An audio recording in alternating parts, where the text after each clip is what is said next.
పాత్రికేయులు ఎవరిని కూడా దయచేసి బయటికి పోవాల్సిందిగా విజ్ఞప్తి చేస్తున్నాం. అందరికీ నమస్కారం.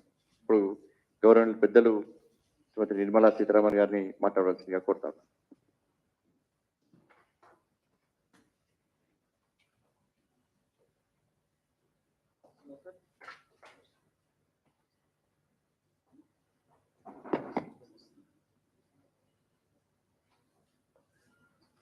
అందరికీ నమస్కారాలండి.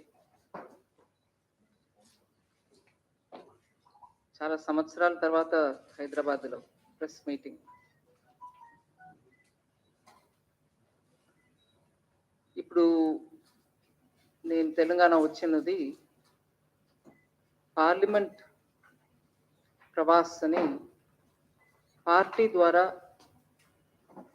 చాలా స్టేట్స్లో మినిస్టర్స్ వెళ్ళి 3 రోజులు ఏదో ఒక నియోజకవర్గంలో ఉండి ఆ 144లో అక్కడ ఉన్న కార్యకర్తలతోటి సంపర్కం చేయడం, వాళ్ళతోటి మాట్లాడటం, అలాగే వాళ్ళ కుటుంబాలతోటి వాళ్ళ ఫ్యామిలీలో వెళ్ళి వాళ్ళతో ఒక భోజనం, లేదా అక్కడ ఉన్నటువంటి సమాజంలో ఉన్నటువంటి కొన్ని సెక్షన్స్ తోటి మాట్లాడటం, వాళ్ళ మనసులో మాట ఏముంది, వాళ్ళ ఇన్పుట్స్ ఏంటి, గ్రౌండ్లో జరిగేది ఏంటి, వాళ్ళకి ఏదైనా ముఖ్యంగా చెప్పాల్సిన విషయం ఉందా అనేదిని ఒక రకంగా మాట్లాడి అర్థం చేసుకొని రావడానికి. దీంట్లో ఆ నియోజకవర్గానికి ఒక్కసారి వెళ్ళాలని ఏం రూల్ లేదు. నేను నా తరపు నుంచి ఇక్కడ కోఆర్డినేట్ చేసే పెద్దలు, పార్టీ ప్రెసిడెంట్ ప్రేమేందర్ రెడ్డి గారు, వీళ్ళు ఈ పర్టికులర్ ప్రోగ్రామ్కి కోఆర్డినేషన్ వాళ్ళే చేస్తున్నారు కాబట్టి వాళ్ళతో మాట్లాడి, నేను ఒక్కసారి కాదండి 2-3 సారి కావాలంటే నేను రావాల్సి ఉంటుంది. ఎందుకంటే ఆ 3 రోజుల్లో నేను ఎంత న్యాయంగా అందరినీ కలవడం వీలవుతుందో నాకు తెలియదు. అందుకని కొంచెం బిట్స్లో హ్యాండిల్ చేద్దాం అని చెప్పుకొని ఈ 3 రోజుల్లో కొంతమందిని మళ్ళీ 2-3 సార్లు అందరినీ కలుద్దామనే ప్లాన్. దీని ద్వారా మొన్న నాకు చాలా మంచి అనుభవాలు. మా కార్యకర్తలు అందరూ చాలా ఉత్సాహంగా ఉన్నారు. గ్రౌండ్లో వాడికి ఉన్న సిట్యువేషన్, అట్లాగే ప్రజల పట్టు ఉన్న సేవాభావంతో నేను ఈ ఇష్యూస్ని ఎలాగైనా తీసుకెళ్ళి రాష్ట్ర ప్రభుత్వం లేకపోతే కేంద్ర ప్రభుత్వంలో చెప్పి దీనికి సొల్యూషన్స్ తెప్పించాలి అనే కమిట్మెంట్ తోటి ఉన్నటువంటి కార్యకర్తలు నాకు చాలా ఇన్స్పిరేషన్గా ఉంటుంది. అది కాకుండా పర్టికులర్లీ ఇంట్లో వెళ్ళి కార్యకర్తలతోటి ఉండడం అనే ఆ కార్యక్రమంలో కూడా ఒకరోజు భోజనం ఒక ఇంట్లో, ఒకరోజు పొద్దుటే బ్రేక్ఫాస్ట్ ఇంకో ఇంట్లో అని, ఇవాళ మార్నింగ్ కూడా ఒక దళిత్ బస్తీలో ఉన్నటువంటి ఎస్సీ మోర్చా ప్రెసిడెంట్ వాళ్ళ ఇంటికి వెళ్ళాం, మండల్ ప్రెసిడెంట్ వాళ్ళ ఇంటికి వెళ్ళాం. వాళ్ళ కుటుంబం అందరితో సభ్యులతోటి మాట్లాడటం జరిగింది. సామాజిక వర్గం అని చూసి పర్టికులర్లీ ఒక కమ్యూనిటీ అని వెళ్ళకుండా ఈసారి ఫార్మర్స్ యాజ్ అ సెగ్మెంట్, రైతుల సమస్యలను అర్థం చేసుకోవడానికి ఇవాళ మార్నింగ్ ఒక పెద్ద మా కిసాన్ మోర్చా సంబంధించిన కార్యకర్తలు, వాళ్ళతో స్నేహంగా ఉన్నటువంటి కొంతమంది రైతులు, వాళ్ళందరినీ పిలిపించి ఒక కన్సల్టేటివ్ మీటింగ్ లాగా వాళ్ళ విషయాలు చెప్పడం, అది విన్నాక దానికి జవాబు కాదు కానీ అది విని దాని తర్వాత నా వాట వచ్చినప్పుడు మోదీ బీజేపీ గవర్నమెంట్ 2014 నుంచి వాళ్ళ వరకు రైతులకి ఏమేమి చేశారు, ఇంకా ఏం చేస్తూ ఉన్నారనేది కూడా వివరంగా చెప్పడం జరిగింది. నిన్న అన్ని పార్టీలో ఉన్నటువంటి మోర్చాస్ను అంటాం, అంటే 6 మోర్చాలు ఉన్నాయి. Kisan Morcha, SC Morcha, ST Morcha, minority Morcha, OBC Morcha, మహిళా మోర్చా, ఈ 6 కూడా వాళ్ళందరూ కూడా ఒకే మీటింగ్కి వచ్చారు. వాళ్ళు ప్రతి ఒక్కరు కూడా వాళ్ళ ఇష్యూ, మోర్చా సంబంధించిన ఇష్యూస్ చెప్పారు, అవి మాట్లాడుకున్నాం. సో ఈ పట్టు ఎసెన్షియలీ పార్టీ కార్యకర్తలు, పార్టీ కుటుంబాలు ప్లస్ పార్టీ సంబంధించిన మోర్చాల నుంచి వచ్చే రిప్రజెంటేటివ్స్ వాళ్ళందరితోటి సంపర్కం చేయడమే మెయిన్ ఈ పట్టు విషయం. సమ్మన్ సబ్స్టెన్స్ నాకైతే చాలా బీజేపీ ఒక సంగారెడ్డి, కామారెడ్డి, నిజామాబాద్ పక్కన ఉన్నటువంటి కాన్స్టిట్యువెన్సీలో ఉన్న మా కార్యకర్తలు అందరూ కూడా చాలా మోటివేటెడ్గా ఉన్నారు. It was very very inspirational. As opening statement ఇంతే నేను చెప్పదలుచుకున్నాను. ప్రేమేందర్ రెడ్డి గారు అడిగేటప్పుడు అడిగే ముందు మీ పేపర్ ఛానల్ పేరు చెప్పండి. ప్రగతి భవన్ నుంచి పేపర్ లీక్ అయింది. ఇంత స్థాయికి ఒక నిర్మలా సీతారామన్ గారు తెలంగాణకు వస్తున్నట్టుకి ఇంత భయపడి ఎందుకో నాకు అర్థం కాలేదు. టీఆర్ఎస్ పార్టీకి, ముఖ్యమంత్రికి క్వశ్చన్స్ రాసి ఈడ భారతీయ జనతా పార్టీలో బీజేపీ బీట్ చూసేటువంటి రిపోర్టర్స్ అందరూ సత్తా ఉన్నోళ్ళు, పక్కా కంకలు అంటారు, కంకల్ వాళ్ళు ఇక్కడ అంటే వాళ్ళకి ఏం తెలియదు. మీ ప్రగతి భవన్ క్వశ్చన్స్ చేస్తే అడగాలనా? ఇటువంటి చిల్లర వేషాలు దయచేసి బంద్ చేయాలి. వారు అన్నిటికీ సిద్ధం ఉంటారు. వారికి ఫైర్ బ్రాండ్ వారు. కానీ మీడియా దయచేసి ఛానల్ పేరు కానీ పేపర్ పేరు చెప్పినాక వారికి క్వశ్చన్ సార్ కొన్ని ఛానల్స్ చెప్పాల్సిన అవసరం లేదు, బహిష్కరిస్తాం కాబట్టి గౌరవప్రదంగా.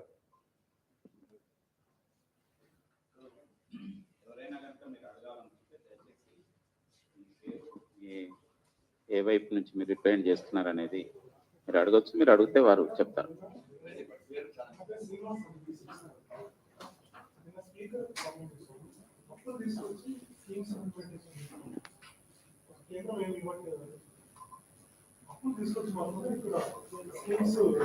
కేంద్ర ప్రభుత్వ సాధారణ తీసుకుంటున్నాం.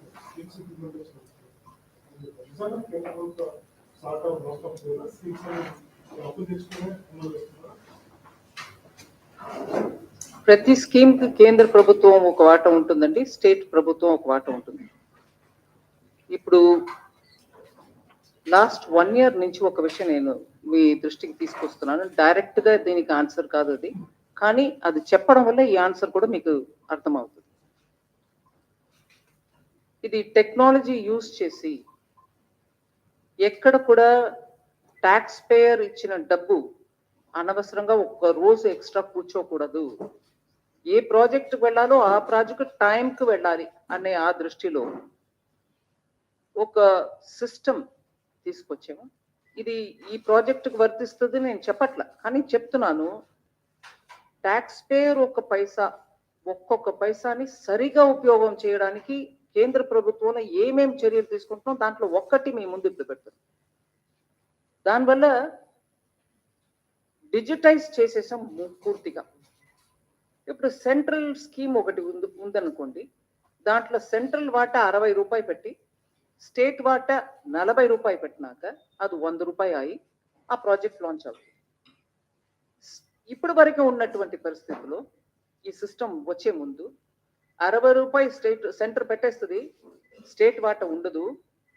నేను తెలంగాణ గురించి చెప్పట్లా, సిస్టమ్ని వ్యాఖ్య చెప్తున్నాను. తెలంగాణ గురించి ప్రత్యేకం ఆన్సర్ ఇద్దాం. సో ఈ 60 రూపీస్ పెట్టేస్తాం, తర్వాత 40 రూపీస్ స్టేట్ పెడుతుంది. అది ఎప్పుడు పెడుతుందో మనకు తెలియదు. ఈ 60నే ముందు వాడుకుంటారు, లాంచ్ చేస్తారు. దాని తర్వాత ఈ 40 వస్తుందో లేదో మనకు తెలియదు. ఇన్కంప్లీట్ గా ఉంటుంది ప్రాజెక్ట్, ఇన్కంప్లీట్. ఇంకా ఇవన్నీ వస్తాయి. దాని తర్వాత ఎప్పుడు ఏ టైంలో ఈ 40 తిరిగి వస్తుందో మనకు తెలియదు. ఇవన్నిటి వల్ల ప్రాజెక్ట్స్ చాలా పెండెన్సీలు ఉండిపోతాయి. ఎవరి వాటి వల్ల పెండింగ్ తెలియదు. ప్రజలేమో సెంట్రల్ గవర్నమెంట్ ఇవ్వాల్సిన ఈ ప్రాజెక్ట్ లో ఇంత డిలే అవుతుంది ఏంటి అని అడుగుతారు. ఇవన్నిటికీ ఇవాళ సిస్టమ్ ద్వారా మీరు పెట్టిన వెంటనే ఆ డబ్బు పెట్టేస్తాం, just in matter of minutes. ఇది డిజిటైజ్ అయిన తర్వాత దానివల్ల ఎక్కడ కూడా స్టేట్ హిస్సా వచ్చిందా, సెంట్రల్ వాటా రాలేదా, ఇవన్నీ గొడవ ఉండదు. ఇద్దరిది ఒకే టైంలో పడుతుంది అకౌంట్. ఈ రిఫార్మ్ తీసుకొచ్చింది మోదీ సర్కార్, కేంద్ర ప్రభుత్వం. ఎందుకు? ఆఫ్టర్ ఆల్ ఒక్కొక్క పైసా ప్రజలది. ఎక్కడో ఒక చోట్ల ఆగిపోయి ఉంది, పార్క్ అయిపోయింది, ప్రాజెక్ట్ నడవల. ప్రజలేమో అడుగుతున్నారు కేంద్ర ప్రభుత్వాన్ని.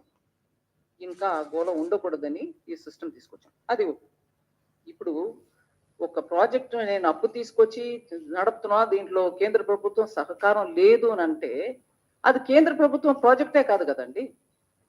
నువ్వు అప్పు తీసుకొచ్చుకో, ఒక ప్రాజెక్ట్ లాంచ్ చేసుకో, నీ పేరు పెట్టుకో, ఏదైనా చేసుకో, నో ప్రాబ్లం. బట్ కేంద్ర వాటా కూడా తీసేసుకుని దాని మీద నేను అప్పు తీసుకొచ్చి ఇంకా దాన్ని మ్యాన్షన్ లాగా కట్టేశాను, ప్రజలకి నీవు 1 బెడ్రూమే ఇస్తున్నావు, నేను 40 బెడ్రూమ్ ఇస్తున్నాను, కానీ నా ఉసిరికాయ అంత డబ్బు నీకు దాంట్లో ఉందా లేదా? అది ఉసిరికాయో ఇంకొకటో ఉందా లేదా? ఉన్నప్పుడు మా పేరు కూడా పెట్టు. సో నేను అప్పు తీసుకొచ్చి నడుపుతున్నానంటే that's your wish, I have nothing to comment on it. But ఏదైతే మా ప్రోగ్రామ్ అని మేము డబ్బుతోటి ఇస్తున్నామో దాంట్లో మా పేరు ఉండాలి.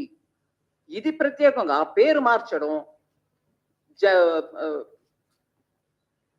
మక్కలు జనతాకి ప్రజలకి ఇది మా ప్రోగ్రామ్, అది కేంద్ర ప్రభుత్వం ప్రోగ్రామ్ కాదు అని చెప్పడం ఇవన్నీ అనవసరం.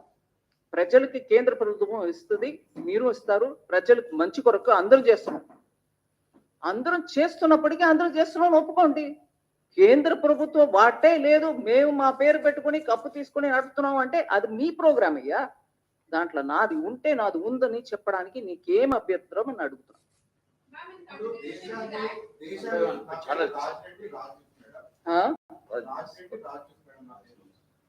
దేశాన్ని సాధే రాష్ట్రాలు 5 రాష్ట్రాలు తెలంగాణ ఒకటి ఉంది. తెలంగాణ కేంద్ర ప్రభుత్వం పథకాలు అమలవుతున్నాయి కదా, కేసీఆర్ ఫోటోలు పెట్టడానికి రాష్ట్ర ఆర్థిక శాఖ మంత్రి అడుగుతున్నారు. నాకు అర్థం లేదండి. దేశాన్ని సాధే రాష్ట్రాల్లో 5 రాష్ట్రాల్లో తెలంగాణ ఒకటి ఉంది. దేశానికి మొత్తం నడవడానికి 5 రాష్ట్రాల్లో తెలంగాణ కూడా కీలకం ఉంది. తెలంగాణ ఇచ్చే డబ్బుల ద్వారా వేరే రాష్ట్రాలకు కూడా పోతున్నాయి. కేంద్రంలో కూడా కేసీఆర్ ఫోటో పెడతారని ఇక్కడ రాష్ట్రానికి సంబంధించిన ఆర్థిక మంత్రి ప్రశ్నిస్తున్నారు. ఇది నేను కొంచెం క్లుప్తంగా ఆన్సర్ ఇవ్వకుండా కొంచెం పెద్దగా ఆన్సర్ ఇస్తాను. వ్యంగ్యంగా సినికల్ గా నువ్వు ఎంతైనా తిప్పు బాబు, నువ్వెంత కావాలో దాన్ని ట్విస్ట్ చెయ్యి. హిందీలో చెప్తారు తోడ్ మరోడ్ చెయ్యి. విషయం ఏంటి? నేను అదే ప్రశ్నకి నేను ఇంకో రకంగా అడుగుతున్నా. తెలంగాణలో హైదరాబాదు 55% తెలంగాణ ఇన్కమ్ కు కాంట్రిబ్యూట్ చేస్తుంది. 55%. నేను ఉదాహరణకి జిఎస్టీ ఎగ్జాంపుల్ తీసుకొని చెప్తున్నా, అప్ టు 50 to 55%. ఆదిలాబాద్ లో ఒక ప్రాజెక్టుకి హైదరాబాద్ ట్యాక్స్ పేయర్ ఇచ్చిన డబ్బుతోటి ఇక్కడ నేను చేస్తున్నానని హైదరాబాద్ ఓటర్లు అందరి పేరు మీద నడుపుతారా? హైదరాబాద్ లో ఉన్నట్టు ఎంపీ వారు ఫోటో పెట్టి నడుపుతారా? అక్కడ ఉన్న బిల్డింగ్ మీద నీ అది చెప్తావా, హైదరాబాద్ ఇచ్చిన రెవెన్యూ వల్ల ఈ బిల్డింగ్ కడుతున్నాం అని పెడతారా? అట్లా ఉంది. అంటే వ్యంగ్యంగా నేను ఎంతైనా అడుగుతా, వెటకారంగా మాట్లాడతా, అవన్నిటికి సరి సాటి జవాబు ఇవ్వు అనంటే ఇది జవాబు. హైదరాబాద్ 55% మీకు ఇన్కమ్ ఇస్తుందంటే అన్ని జిల్లాల్లో నడిపే ప్రతి కార్యక్రమంలో కూడా హైదరాబాద్ ఎంపీ మీరు కాదు కదా, మరి ఎంపీది పెట్టుకోండి. ఇట్లా జవాబు ప్రజల కోసం ఇస్తున్నావు, ఎదురు ఆపోజిట్ పార్టీ కోసం ఇవ్వట్లా. బీజేపీ ఒక ప్రశ్న అడుగుతుంది, బీజేపీకి నేనెవరు ఇవ్వడానికి, హూజ్ బీజేపీ అనొచ్చండి.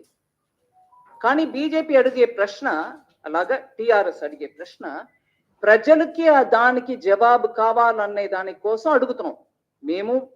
మీరు ఎవరు అడిగినా, మీడియా ఎవరు అడిగినా కూడా ప్రజలకి దాంట్లో ఒక ఎక్స్ప్లెనేషన్ కావాలి.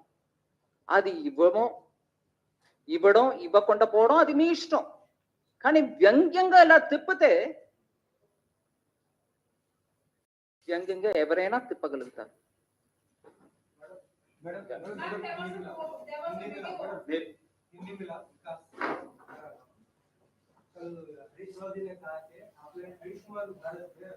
तेलंगाना शामिल नहीं हुआ है, लेकिन वो कहते हैं कि हम 2022 में आयुष्मान भारत में शामिल हो रहे हैं। केंद्र सरकार ने कुछ ऐसा भी किया है। अगर आप साबित कर सकते हैं कि हम आयुष्मान में शामिल नहीं हुए हैं, तो आप रिजाइन कीजिए, गलत हो तो, या तो मैं रिजाइन करूँ। यही भाषा बड़ी ऐसे ही होता है। मगर मेरा उस दिन का प्रेस कॉन्फ्रेंस का रिकॉर्डिंग देख लीजिए। मेरा रिकॉर्डिंग नहीं है, आपका रिकॉर्डिंग ही देख लीजिए। उसमें मैंने क्लियरली बोले 2021 तक, शायद जुलाई 2021 if I remember correct, I said it May 2021. లేదు వారు హిందీ ప్రశ్న అడిగారండి, నేను మళ్ళీ తెలుగులో మీకు కూడా అదే విషయం చెప్తాను. తెలుగులో చెప్పనా? నా ప్రెస్ కాన్ఫరెన్స్ లో నేను ఏం చెప్పాను ఈ విషయం మీద అనేది ఒకసారి శుభ్రంగా చూసుకోమనండి, చూసుకొని మాట్లాడమనండి. దాని తర్వాత ఇంతో అవ్లు అంత టెన్షన్ పెట్టుకుని నేను రిసైన్ చేయి, నేను రెసిగ్నేషన్ చూసుకుందామండి. ప్రజలు ఎవరిని తీయాలి, ఎవరిని పెట్టాలనేది ప్రజలు చూసుకుంటున్నారు. ప్రతి మాటకి రోజు పొద్దుటే లేచి రోజు సాయంకాలం ఒక ప్రెస్ కాన్ఫరెన్స్ పెట్టుకుని పల్నా నువ్వు రిసైన్ చెయ్యి, నీ అన్ని ఏకవచనం. రిసిగ్నేషన్ తర్వాత ముందు నేను ఇచ్చినదని చూడమనండి. నేను దాంట్లో చెప్పింది కూడా ఇదే. 2021 వరకు చాలా వరకు ప్రోగ్రామ్స్ లో పార్టిసిపేట్ చెయ్యం, నో వే అన్న వాళ్ళు అప్పుడు ఎందుకో మనసు మార్చుకొని వచ్చి చేరారు అనే లైన్ కూడా నేను చెప్పాను అక్కడ. కానీ ఆ 2021 లో జ్ఞానం ఎందుకంటే వచ్చింది? అప్పటి వరకు ఏం చేశారు? ప్రజల్ని మబ్బు పెట్టడానికా? సో పూర్తిగా విని మాట్లాడితే అందంగా ఉంటుంది. పర్టికులర్లీ మినిస్టర్స్, ఒక పొజిషన్ లో ఉన్నవాళ్ళు. ఊరికి ఏదో విన్నాను దాన్ని పెట్టుకుని రెస్పాండ్ చేశాను, ఆ పద్ధతి వద్దండి. ప్రజల కోసం మనం కొంచెం డీటెయిల్డ్ గా, మ్యాటర్ ఆఫ్ ఫ్యాక్ట్ గా చెప్పడం అవసరం.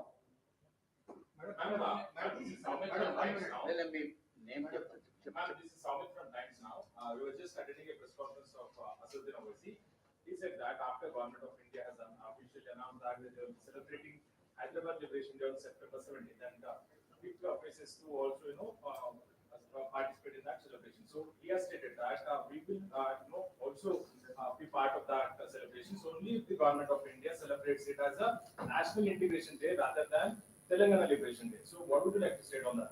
I won't comment on it because the state party has spoken extensively on it. They have said what they wanted to say. I also know of the hesitation of the Telangana government, TRS government, to celebrate that day, whatever be the name. They didn't want to celebrate it in the first place. It was BJP, the state unit of BJP, which kept reminding, "Enduku nu cheyavu? Why won't you celebrate it? Why won't you remember the martyrs of that day?" Adi adugutu unnaru. That's what they've been asking. So they have spoken enough on it. I don't need to add to it. One minute. There is a lady who's been screaming for the last 3-4 rounds.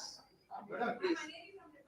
There was a video of yours which went viral yesterday of you pulling up the collector in Kamareddy district, but responding to your video, the Telangana minister KTR has applauded and he has said that very good job done by the collector has got KTR said. What do you have to say? I am not here to judge whether the collector has done a good job or a bad job. But And he is unpleasant with your way of talking to the collector. can I answer now? I am not here to judge about the conduct of the collector. But as a people's representative, I have every business to ask a question. And when I ask a question, please point out to me through that entire conversation before that PDS ration shop, if there was anything objectionable, unparliamentary, discourteous language that I've used.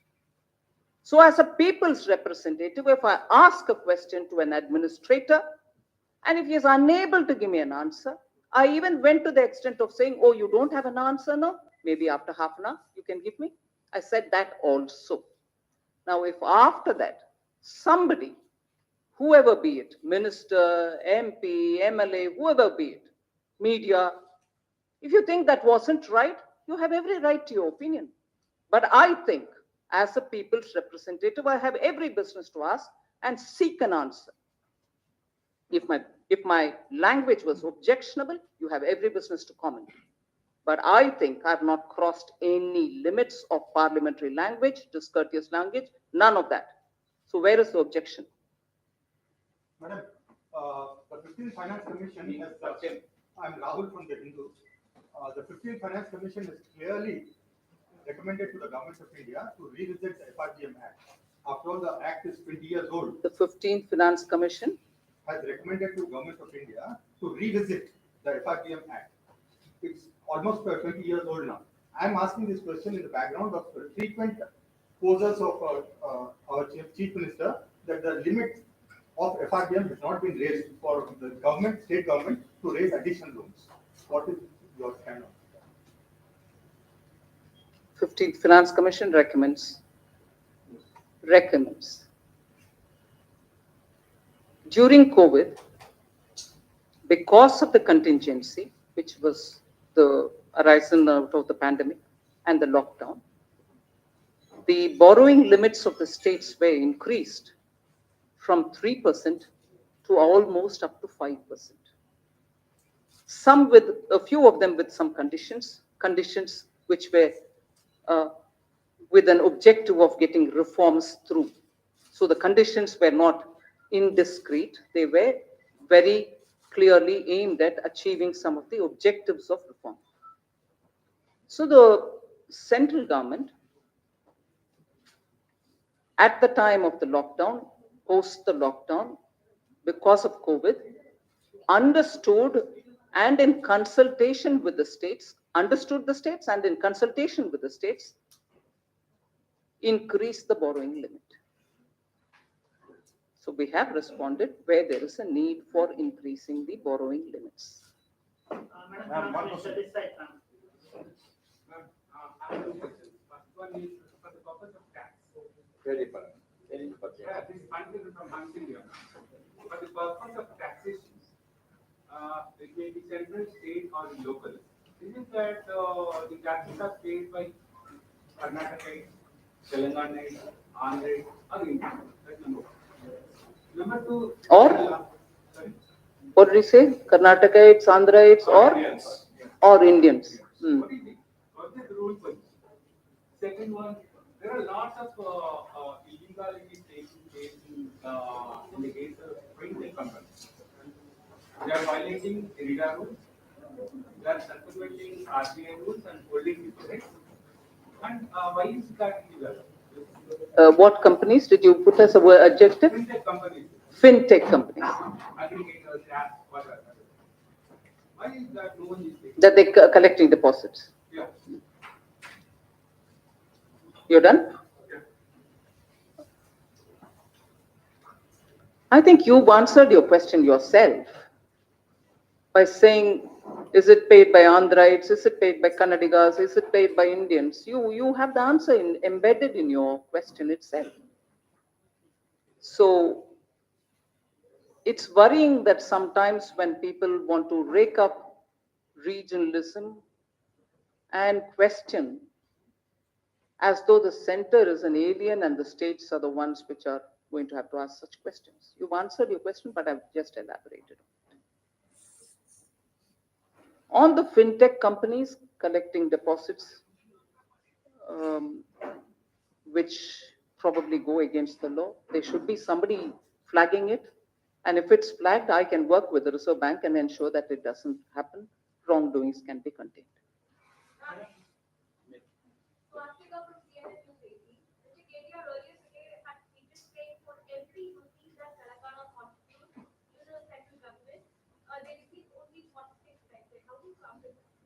I think I've answered that several times and I repeat it. If every individual or state starts saying, I paid so much, so give me that much back, taxation principle doesn't work on that ground. That is why I quoted the example of Hyderabad and Hyderabad district. Will you then say everything that comes from Hyderabad district will have to be spent only in Hyderabad? Will you not use it to other parts of the state? This is a very regressive way of handling issues between center and state. This is a very regressive way. Then many other states equally, which are better probably in terms of the quantum of revenue that they contribute to the central kitty. I can ask no. It doesn't work that way. And he knows it, I'm sure everybody knows it. It's good for rhetoric, it's good for media, it's good because it keeps the temperature hot and higher, but it is not, I think it's disingenuous, if anything.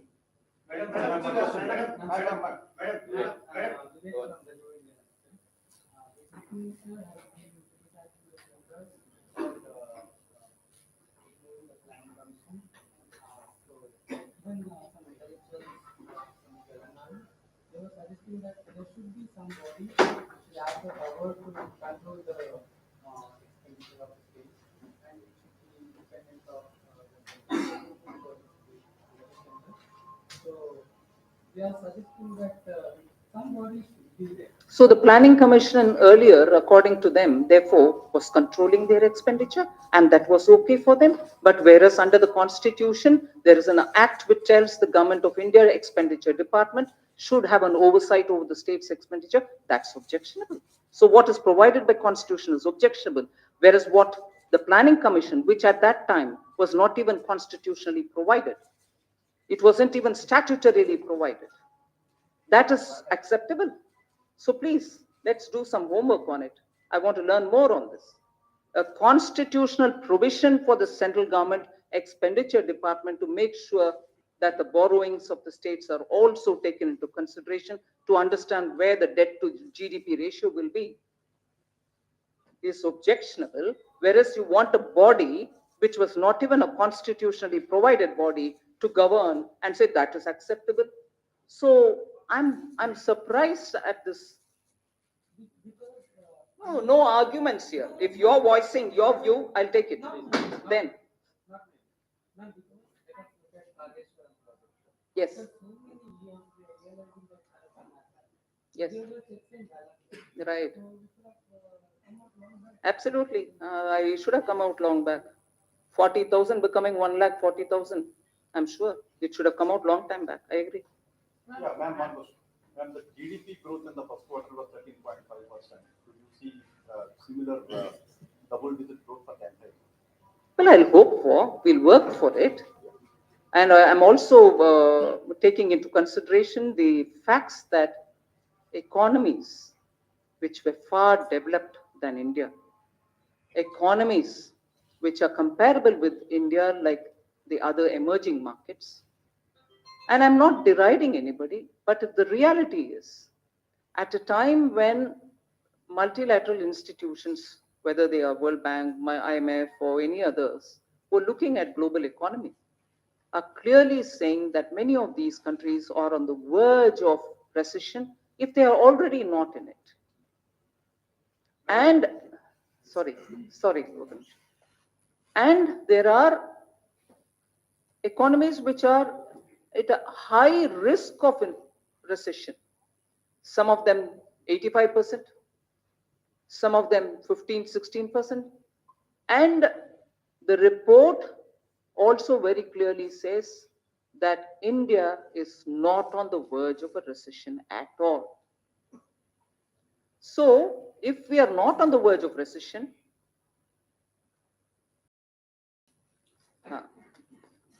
I'll just read out the numbers so that you'll know what I'm talking about. This is a Bloomberg report. It says, I'm starting from the highest, not by the size of the economy. Sri Lanka has 85% probability for getting into recession.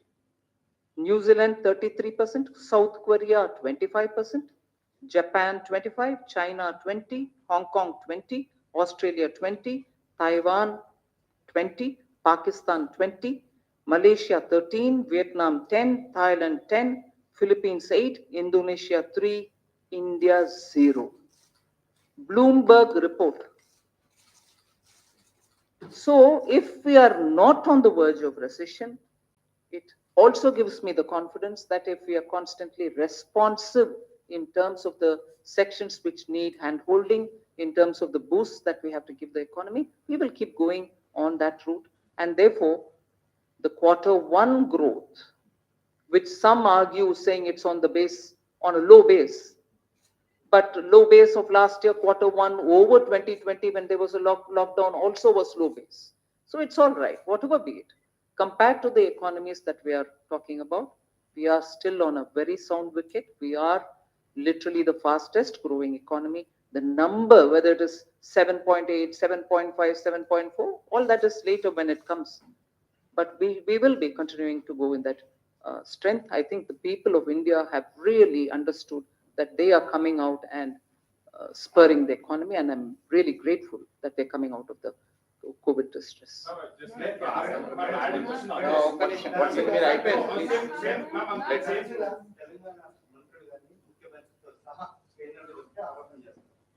Telangana మీద నిర్లక్ష్యంగా వ్యవహరిస్తుంది BJP కేంద్ర ప్రభుత్వం అని చెప్పి ఆరోపణ చేస్తుంది. విభజన చట్టంలో పొందుపరిచిన హామీలను అమలు చేయడం దగ్గర నుండి రాష్ట్రానికి రావాల్సిన ట్యాక్సుల వరకు విషయాల్లో కూడా ఒక రకమైన నిర్లక్ష్యంగా ఉంటుంది వీళ్ళ దీంట్లో వాస్తవం ఉందంట. 1% కూడా వాస్తవం లేదు. నేను ఖచ్చితంగా చెప్తాను. ఈ అబ్స్ట్రాక్ట్ గా నిర్లక్ష్యంగా ఉన్నారు, మాకు ఏం చేయట్లేదు, మాకు ట్యాక్స్ ఇవ్వట్లేదు. ఇప్పుడు ట్యాక్స్ గురించి వారు అడిగిన దానికి నేను చెప్పాను. ఫార్ములా ఫినాన్స్ కమిషన్ ఇస్తుంది. ఎవ్రీ మంత్ ట్యాక్స్ డెవల్యూషన్ ఆ ఫినాన్స్ కమిషన్ ఇచ్చిన అదే ఫార్ములా మేరకి మేము ఇస్తూ పోవాలి.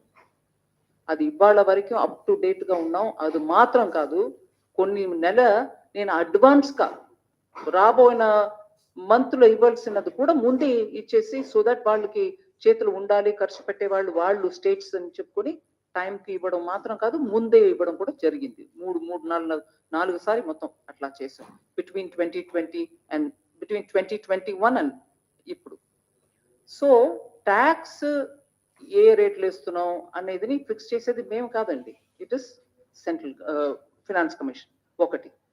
రెండు, ఈ స్టేట్కి నాకు ఇష్టంగా ఉంది, వీళ్ళకి ఎక్కువ ఇవ్వాలి, వీడికి తక్కువ ఇవ్వాలి అని చేయడానికి నాకు అక్కడ ఏ మాత్రం స్పేస్ లేదు, చెయ్యలేను. సిస్టంలో బిల్డ్ అయిపోయి ఉంటుంది, అందువల్ల అది కుదరదు. రెండోది. మూడవదండి, ట్యాక్స్ సెంట్రల్ గవర్నమెంట్ కలెక్ట్ చేసి, ఇది పార్లమెంట్ లో కూడా మాటమాటికి వస్తుంది. మీరు ట్యాక్స్ డివాల్వ్ చేసేది ఒకటి, అది కాకుండా నాన్ డివాల్వ్డ్ అదే సెస్ ని కలెక్ట్ చేస్తున్నారు, అది డివల్యూషన్ లో రాదు, అవన్నీ మీరే తీసుకుంటున్నారు కదా అని మళ్ళీ తెలంగాణ నుంచి కూడా ఆ మాట వస్తుంది. నేను పార్లమెంట్ లో కూడా దీనికి జవాబు చెప్పాను.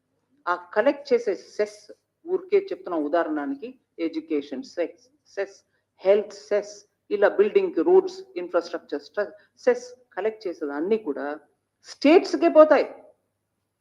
కలెక్ట్ చేసే అమౌంట్ అన్ని కూడా మీ రోడ్ ప్రాజెక్టుకి, మీ స్కూల్స్కి, మీ హాస్పిటల్స్కి, మళ్ళీ సెంట్రల్ గవర్నమెంట్ కానీ ఒక్క క్షేత్రం అని ఏం లేదండి. కలెక్ట్ చేసే డబ్బు అంతా కూడా ఏ కారణానికి కలెక్ట్ చేస్తున్నామో ఆ కారణానికి ఖర్చు పెట్టాల్సిందే. నేను పార్లమెంట్ లో డేటా ఇచ్చాను, ప్రతి సెస్ కి కలెక్టెడ్ అమౌంట్ ఎంత, ఇప్పుడు వరకు ఎంత ఖర్చు పెట్టామని. 2/3 సెస్ లో కలెక్టెడ్ అమౌంట్ కంటే ఎక్కువ ఖర్చు పెట్టాం. అందువల్ల ఏ రకంగా కూడా ఈ ఆరోపణలో ఒక్క మాట కూడా నిజం లేదు. Last question. Finance Minister says the per capita debt is 89,000 for Telangana and that for the country is 1.25 lakh. Based on what you said the other day. So would you like to clarify on that? And to that, they say the debts are in the FRBM limits and there are not many loans. Oh, I'm very glad you asked this question. I'm actually very glad that you asked me this question. It's one thing to have your debt very much under the FRBM limits. Good, and that's how it should be.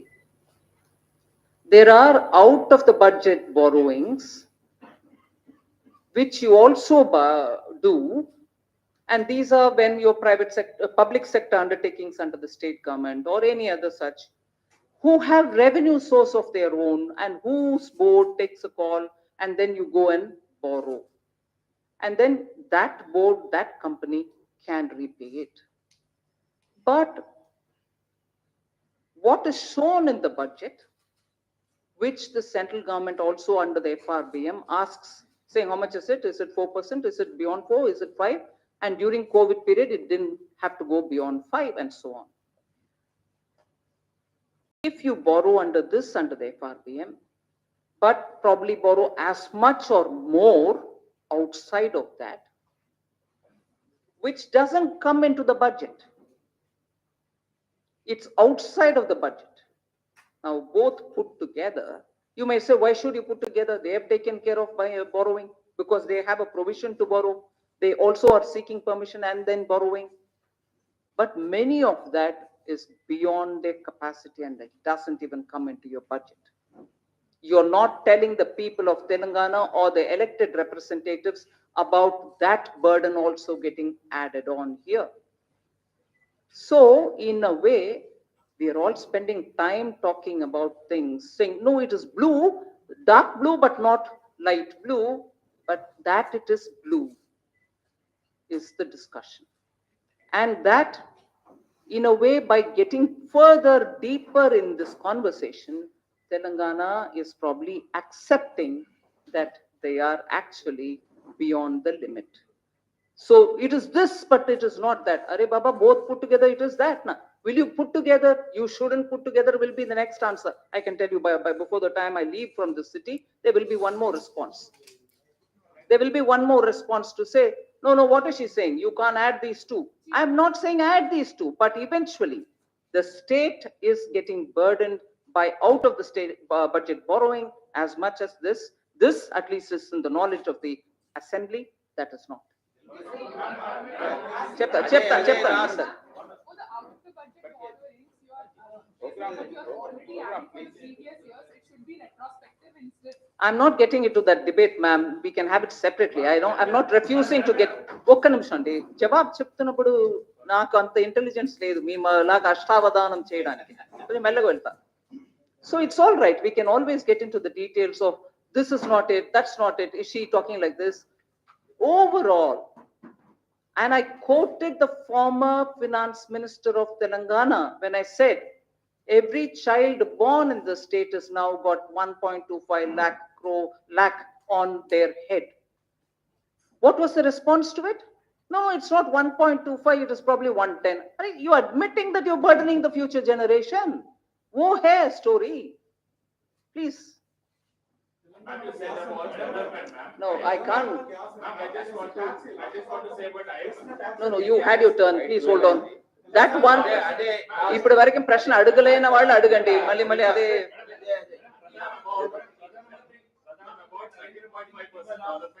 Will you please hold on?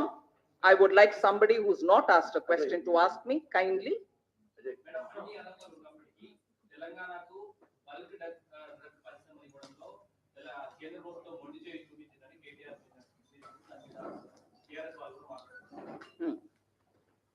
ఎలా మొండి చేయి చూపింది అదే ఎలా మొండి చేయి చూపించింది ఒకసారి చెప్పండి అదే అర్థమైంది పలుకుడు ఎలా మొండి చేయి చూపించింది కొంచెం చెప్పండి లేలే అదే కేటాయించుకుంటా అదే కదా మొండి చేయి ఏంటి మొండి చేయి ఎలాగా wait a minute ma'am let's not mutually help each other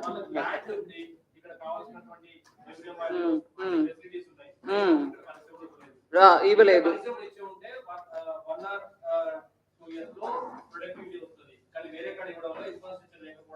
వేరే కాడ ఇవ్వడం వల్ల అనే మాట కరెక్ట్ కాదండి అందరికి ఇస్తాం అందరూ ఎవరికి వాళ్ళు ఇస్తాం మీరు మీ టైంలో అది ఆ పర్టికులర్ ప్రాజెక్టు ఈ పర్టికులర్ ప్రాజెక్ట్ అంటే నేను కొంచెం వివరం తెప్పించుకొని మాట్లాడతాం మీతో బట్ ఒకటి ఈ కాళేశ్వరం గురించి చెప్పారు చూడండి దానికి కావాలంటే ఇంకొకటి విషయం తీసుకోండి ఒక ప్రాపర్ డిపిఆర్ అంటే ఏంటి draft project report detailed project report which comes draft version lo adi approve ayinaka adi velli finalize avutadi adi was not even prepared nenu already 40 to 1,40,000 cheppanu cost of running of the water pumps chaala ekkuva ఇది sustainable cost కూడా కాదు feasible కూడా కాదు ఒక RTI నేను చెప్పట్లా RTI ద్వారా Telangana government నుంచి వచ్చిన రిప్లై దానికి అప్పు తీసుకోవడం గురించి చెప్పారు మేము అప్పు తీసుకుని నడుతున్నాం కదండి మీకు ఎందుకు అభ్యంతరం అన్నారు కదా చెప్తున్నా అప్పు తీసుకోవడం దానివల్ల what is the burden on every citizen of Telangana చెప్తున్నాం. ఆర్టీఐ ద్వారా వచ్చిన రిప్లై, అప్పు కాళేశ్వరం కోసం 8.25% నుంచి 10.9% వరకు వడ్డీ తీసుకుంటున్నారు. సస్టైనబుల్ అది? ఇవన్నీ ఆలోచించండి. ఊరికే మేము ఏం మాట్లాడలేదు. ఇక్కడ ఉన్న సమస్యల్ని ప్రజలకి ఖచ్చితంగా తీసి చెప్పాల్సిన బాధ్యత మా అందరికీ ఉంది. నేను అక్కడ ఏదో పెద్దగా ఫసల్ బీమా యోజన గురించి మాట్లాడేసాను అని చాలా బాధపడ్డారు. మేము పల్నా తారీఖు జాయిన్ చేసాము, అవన్నీ కరెక్ట్. మీరు మీడియాలో ఉన్నారు. ఇవాళ సుప్రీంకోర్టు నుంచి ఏం వచ్చిందండి? ఇవాళ సుప్రీంకోర్టు నుంచి ఏం వచ్చిందండి? కోర్టులో వెళ్ళి నువ్వు నిలబడి చెప్పినప్పుడు కోర్టు ఏం అడిగింది? హైకోర్టులో ఒక ఆర్డర్ ఇచ్చారు, ఇవ్వు, రిలీఫ్ ఇవ్వు. 2020 అక్టోబర్లో వచ్చినటువంటి వరదల్లో కొట్టుకుని పోయి చాలా రైతులు ఇబ్బంది పడుతున్నారు అని హైకోర్టులో ఆ వరదలను అఫెక్ట్ చేసిన రైతులు అందరికీ రిలీఫ్ ఇవ్వండి అన్నారు. అది తర్వాత సుప్రీంకోర్టుకు తీసుకెళ్ళి, ఆ సుప్రీంకోర్టుకు తీసుకెళ్ళి తెలంగాణ గవర్నమెంట్ తీసుకెళ్ళింది ఎస్ఎల్పి పెట్టి. అక్కడ ఇంకా ఫైనల్ వర్డిక్ట్ రాలే, నాకు వచ్చేసింది నేను చెప్పాల. కానీ వాళ్ళు ఏమో అడుగుతున్నారు, మీరు ఈ మధ్యలో హైకోర్టులో ఇట్లా జడ్జ్మెంట్ వచ్చినాక మా దగ్గర ఇప్పుడు ఎస్ఎల్పి తీసుకొచ్చే టైంలో ఏదైనా రిలీఫ్ ఇచ్చారా అన్నారు. అక్కడ మన తెలంగాణ తరపున ఉన్నటువంటి అడ్వకేట్ ఏం చెప్పలే.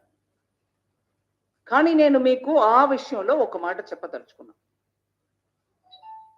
SDRF, disaster relief fund, national disaster relief fund, ఇవన్నిట్లో ఎస్డిఆర్ఎఫ్ కూడా డబ్బు వస్తుంది, దాన్ని పెట్టుకొని మీరు రిలీఫ్ ఇస్తారు. ఈ వరదల విషయంలో అక్టోబర్ 2020కి వచ్చిన వరదల విషయంలో ఎస్డిఆర్ఎఫ్ ద్వారా, కేంద్ర ప్రభుత్వం ద్వారా సెంటర్ శాంక్షన్ చేసిన అమౌంట్ 188 కోట్లు, 188 crores, 188 crores.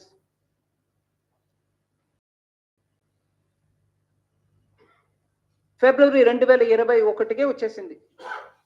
15 లక్ష ఎకరం దీంట్లో అఫెక్ట్ అయి ఉందండి. సో కేంద్ర ప్రభుత్వం ఇచ్చేసింది. కానీ ఈ స్పెషల్ పిటిషన్ సుప్రీంకోర్టులో ఉన్న ఇప్పుడు ఈ విషయంలో ఆ డబ్బు వచ్చింది, మేము కేటాయించేసాం చెప్పాల్సింది కదా. కోర్టు అడుగుతున్నారు, మేము అడుగులా.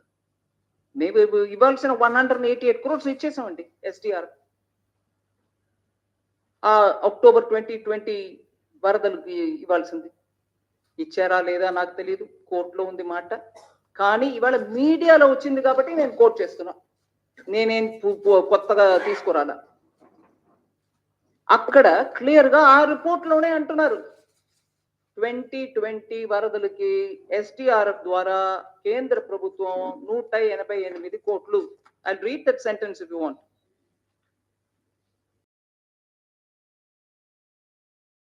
The state government had submitted in a final report to the center in October 2020, giving detailed tables establishing severe crop loss in 15 lakh acres, and that the center had sanctioned rupees 188 crore from the disaster response funds, NDRF or SDR, in February 2021. So Telanganaku నిష్ఠూరం, డబ్బు ఇవ్వట్లే, మీరు ఎవరో అడిగారు అక్కడి నుంచి. ఇవాళ వచ్చిన మాట నేను చెప్తున్నానండి, ప్రతి ఒక్కట్లో ఇదే, ఇస్తూ పోతున్నాం. కానీ నిష్ఠూరం అది ఇది రోజు జవాబు చెప్పడానికి వీళ్ళకి సరిపోవాలి, మాకు సరిపోవాలనే లెక్కలు చెప్తున్నారు. మేము అలసట ఉండదు మాకు, ఖచ్చితంగా జవాబు చెప్తూ ఉంటాం. కానీ దాన్ని ఇటు అటు తిప్పేసి ప్రజల్ని మబ్బు పెట్టడానికి చూస్తే గ్రౌండ్ లో వెళ్ళి ప్రజలకు చెప్తామండి, దానికి తయారుగా ఉండాలి. Thank you. అనేక సందర్భాల్లో ఉచిత పథకాల గురించి మాట్లాడుతున్నారు. ఇటీవల వచ్చిన ఆర్బీఐ రిపోర్ట్ లో కూడా తెలంగాణ ఫ్రీ స్కీమ్స్ లో టాప్ లో ఉంది. ఇక్కడ రాష్ట్ర మంత్రులు కావచ్చు, ముఖ్యమంత్రి కావచ్చు, అనేక సందర్భాల్లో అన్నారు బీజేపీ ఉచితాలకు వ్యతిరేకం, మేము ఇస్తూనే ఉంటామని చెప్తున్నారు. దానికి మీరు వ్యతిరేకమా అని కూడా ప్రశ్నిస్తున్నారు. ఇస్తూ ఉంటాం అంటే నేను దాని గురించి మాట్లాడటానికి ఏం లేదు. కానీ దీంట్లో ఈ చర్చలు మన అందరం భాగస్వామ్యం తీసుకోవాలి. We should become a party to this discussion.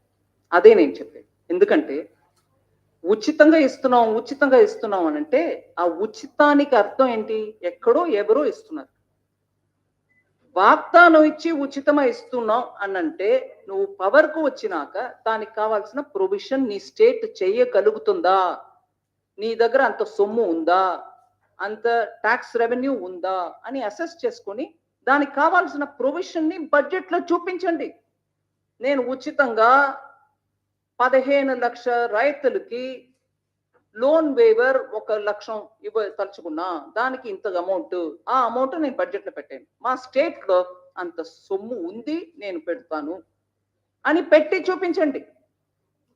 నేను ఉచితంగా ఇస్తాను చెప్పి వాగ్దానం, ఓటు, తర్వాత పవర్ రావడం, దాని తర్వాత ఎవరో డిస్కామ్, జెన్కో వాళ్ళు కట్టేస్తారా అంటే డిస్కామ్, జెన్కో ప్రజల దగ్గర వెళ్ళి నాకు ఓటు ఇవ్వని అడగలా, నువ్వు అడిగావు.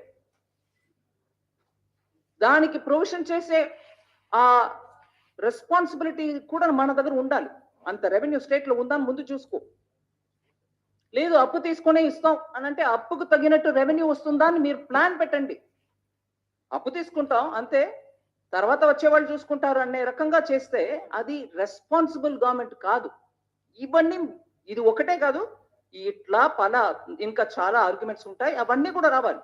మీడియా మనం అందరం కూడా దాంట్లో పాల్గొవాలి. Thank you very much. వారికి బీజేపీ స్టేట్ ఆఫీస్కి వచ్చి ఈ మీడియా దీంట్లో పాల్గొన్నందుకు, ప్రవాస్ యోజనలో 3 days జైరాబాద్ పార్లమెంట్లో పాల్గొన్నందుకు వారికి బీజేపీ స్టేట్ యూనిట్ వైపు నుంచి హృదయపూర్వక ధన్యవాదాలు తెలియజేస్తున్నాం. Thank you. మీడియా మిత్రులందరికీ కూడా ధన్యవాదాలు.